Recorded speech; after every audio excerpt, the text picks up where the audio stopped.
This is a brain game. What kids do is they take a randomly selected ball and they roll it up into one of the holes. If it doesn't land in a hole, pick it back up and try again until it does.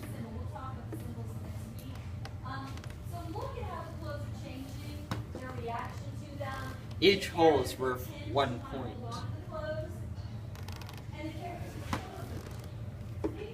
When a kid gets a ball in a hole, they mark down what color it is, in this case pink, and what hole it goes into. He made it. Yeah. So in this case, it'd be pink ball in hole 2. What they do is they then mark down with the pink marker in the hole 2 category.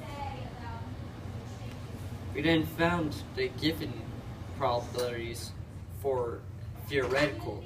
So it was the given probabilities for each of these, given that went in hole 4, what color it was. So those came out to be that the highest number of balls we had of a certain color would be highest given probability as expected.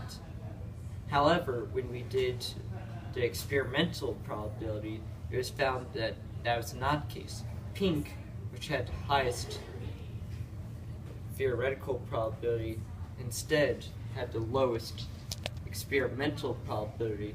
We believe this would be personal preference by the kids in our group by color of ball. This is a table of different probabilities that we had. As you can see, the blue had a significantly higher chance compared to others in experimental, whereas in theoretical it had less. Also with pink, it had a high theoretical chance, but very low experimental chance. As mentioned beforehand, this can be attributed to personal preference over which color.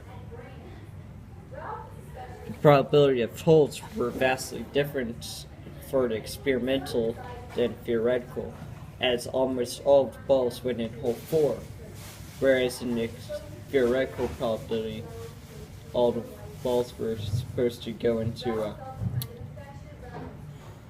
each hole equally.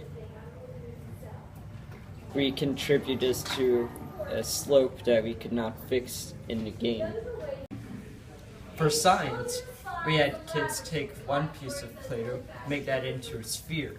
That was one of geometric shapes. The sphere would become the basis for the brain. We'd make brain by then making a cylinder as such. They would then elongate the cylinder until they had a noodle shape, and then they would wrap that around this in a curve. That way they would make a brain eventually. This is finished product, a brain. As we were doing this, we explained them why the brain had wrinkles, and we also explained them different reasons why the brain is important.